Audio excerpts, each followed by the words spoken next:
Welcome back to the Michigan Business Beat, brought to you on the Michigan Business Network. Chris Holman broadcasting today from, somewhere remote just north of Lansing. We won't talk too much about it, but we are going to stay in the mid-Michigan area. We're going to run down and spend a little time with one of our favorite folks, Dick Peffley. He's the general manager of the Lansing Board of Water and Light. Dick, all smiles today, and there's good reason for it. How you doing? Oh, I'm doing great. It is a good day to smile because just recently our Delta Energy Park, DEP, has gone commercial, and we actually celebrated two milestones. Erickson Station is retiring at the end of the year. That's our last coal plant, and Delta Energy Park is up and running. So, the board's got a long history of generating power for all its customers, and Erickson was part of that history. It went operational in 1973. Wow. Hey, let's talk about that energy park first, though. You said it's going commercial, which means obviously you're up and running and selling power. We are. It's a 260 megawatt combined cycle gas plant, one of the most efficient plants in the country, and it is generating power and supplying Lansing vicinity as well as surplus energies going on the market to help other utilities that may be deficient in their energy portfolio. So let's talk a little bit about what that actually means to you guys, because this is kind of moving along your energy transference program. Absolutely. It's the Delta Energy Park is the bridge between our history of coal generation to 100% renewable. The technology is not there at a reasonable cost to do everything renewables. Now, wind and solar is the answer, but storage is still what has a ways to go yet. So Delta Energy Plant is gapping that for us, and it allows us when at night, when there's no sun or when there's no wind, we'll use the gas plant to supply our customers energy. But when the wind and the sun is out, they'll be getting a larger percentage of renewable energy from us. Well, and what a savings that is when you can use the renewable stuff. I mean, that cuts that whole production piece in half, probably. Yeah, fuel cost is very cheap. In fact, It's free with the wind and the sun. I like that. We all do.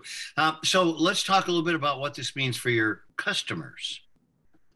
Well, what it means for the customers is that we are continuing to increase our renewable portfolio. We want to be 50% clean energy by 2030, and that's just around the corner. And so DEP is a step in helping us get there. And we continue to build solar in our vicinity here up in Shiawassee County. We're part of one of the largest solar arrays in the state. And we've got a big wind presence up in Tuscola County, and that energy is shipped back to be used by our Lansing area customers. Well, let's go a step further. I want to hear what's next, because you guys keep getting closer to the moon, and I'm wondering, are we going to wind up having a station there? Well, I don't think we're going to get that far out of our footprint, but we are expanding. Make no mistake in thinking that if we had not built Delta Energy Park, the DEP plant, the GM Ultimate battery plant would not be under construction in our area, because they wanted reliable energy. We had that energy provided to them. They would have gone elsewhere. So this has opened a lot of doors for us right now. We're currently working with almost a dozen large industrial customers that have voiced an interest to locate here because of the reliability and the cost of energy that we can supply them. So that is nothing but great news for the Lansing vicinity. Well, it is, and it makes us much more marketable in recruiting new companies here, knowing that we can provide that power. Yes, and we're hoping we're not going to land all 12 of these folks we're dealing with, but I'll bet we get one or two. Yeah, well, and that'll be good. So along those lines, let's talk about the job market here in Lansing. You guys have been a marvelous employer over the years, and a very consistent one as well. Are you still able to get the people you need? We don't get as many applications for positions as we did in the past. And one area that we struggle is in line workers. And there's a national shortage of line workers, and it's a very good job, skilled trades job, pays well. But it's just a field that we're having trouble attracting. And some utilities that I speak to in the state, the smaller ones, they don't have any line workers. They just can't fill the positions.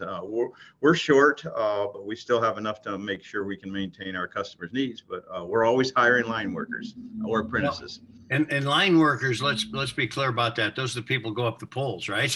They are the people who go up the polls. Not a lot of them go up the polls like they did in the past. We have pretty much all our work is done out of bucket trucks now. Yeah. It's just more efficient, but you're right. They used to have to climb the poles almost exclusively, but pretty much work out of the buckets now is safer and faster.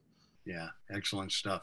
The creation of this plant out there, that created a lot of jobs.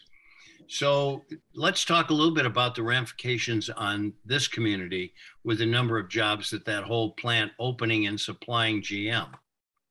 Yes, well, just the construction of the plant created 1,200 construction jobs, over the 2.5 years that it took to build it. And then obviously there's permanent employees that work and operate the plant right now. And as GM comes up with their battery plant, that's going to spur a lot of permanent jobs as well as construction jobs right now. And then it's the spin-off jobs around the automotive industry. I mean, a lot of people agree that every one factory job produces 5 ancillary positions around the community. And I think that, I've seen that to be true. Well, you've done a wonderful job of supplying power, energy, and jobs to this community. We applaud you for that. Cause for celebration. Dick Peffley, General Manager of the Lansing Board of Water and Light. Always good to spend time with you, bud. Thank you very much for having me on, and look forward to the next segment. Well, we will do exactly that. Chris Holman here. You've been watching the Michigan Business Beat on the Michigan Business Network, and we'll be right back with more.